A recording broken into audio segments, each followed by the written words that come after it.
Commander Victor had seen 300 cycles of warfare. His chitinous armor bore the scars of countless battles across 17 star systems, each mark a testament to survival against impossible odds. The Krillian Empire had never known defeat until the humans arrived. Leo Martinez stood at the observation deck of the UNSC Redemption, his dark eyes fixed on the swirling nebula beyond. The young tactical officer had been with the fleet for only 2 years, but war had a way of aging souls faster than time ever could. Beside him, Hazel Chen reviewed the tactical data streaming across her holographic display, her fingers dancing through projections of enemy fleet positions with practiced precision. "They're holding formation," Hazel noted, her voice steady despite the tension crackling through the bridge. Victor's flagship is at the center. Classic Krillian defensive posture. Leo nodded, but something in his expression troubled her. "He's waiting to see what we'll do. The Krillians think they know us, think they've cataloged our weapons, our tactics, our limits.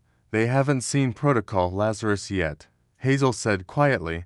The words hung between them like a guillotine blade. Protocol Lazarus. Even speaking its name felt like crossing a threshold from which there could be no return. Aboard the Krillian dreadnought Eternal Conquest, Commander Victor studied the human fleet with his for compound eyes. They were outnumbered 3-1, a standard massacre scenario by any military calculation. The humans had fought well during their brief existence on the galactic stage, showing surprising resilience and adaptability. But resilience meant nothing against overwhelming force. "All batteries, prepare to fire on my command," Victor ordered, his voice resonating through the bridge in the clicking, chittering language of his people. "We end this human infestation today." His tactical officer, a younger Krillian named Severick, shifted nervously. "Commander, the human vessels are powering down their weapon systems." Victor's mandibles clicked in amusement. "Surrender. How disappointing. I had hoped for more sport." "Sir, they're not broadcasting surrender codes. They're doing something else. Energy signatures are off the scale, but not directed at us. It's coming from within their own ships." The commander's amusement faded. In 300 cycles, he had learned one universal truth. When your enemy does something unexpected, prepare for the worst. On the Redemption, Leo closed his eyes briefly, thinking of his sister back on Earth, of the garden she tended in the New Singapore Arcology. Hazel thought of her parents on Mars, of promises she'd made about coming home. They both knew what Protocol Lazarus meant. Everyone in the fleet knew.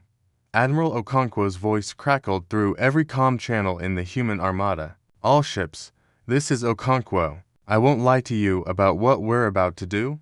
We're activating systems that should never have been built, unleashing something that violates every treaty, every rule of warfare we once held sacred." But the Krillians gave us no choice when they glassed Europa, when they turned Titan into a tomb for 2 million colonists. Leo felt Hazel's hand find his, their fingers intertwining. "We do this for those who can't fight anymore," the Admiral continued. "We do this so humanity survives. All ships activate Protocol Lazarus. May whatever gods are listening forgive us." Victor watched in growing horror as the human ships began to change. Hull plates retracted, revealing what looked like organic tissue beneath pulsing, writhing masses that defied his understanding of technology. The energy readings spiked beyond anything his sensors could properly measure. "What abomination is this?" he whispered. His tactical officer's voice trembled. "Commander, they're not ships anymore. They're alive." The humans hadn't just built weapons. They had merged themselves with them. Each vessel's crew had volunteered to undergo the Lazarus transformation, of biotechnological fusion that turned ship and sailor into a single, devastating organism. The process was irreversible, agonizing, and utterly terrifying to behold. Leo felt the transformation ripple through him, through everyone aboard the Redemption. Pain exploded across every nerve ending as human cells merged with smart metal, as consciousness expanded beyond flesh into the vast network of the ship's systems. He was still himself, but also part of something greater, connected to Hazel, to every crew member, to the ship itself, and they were angry.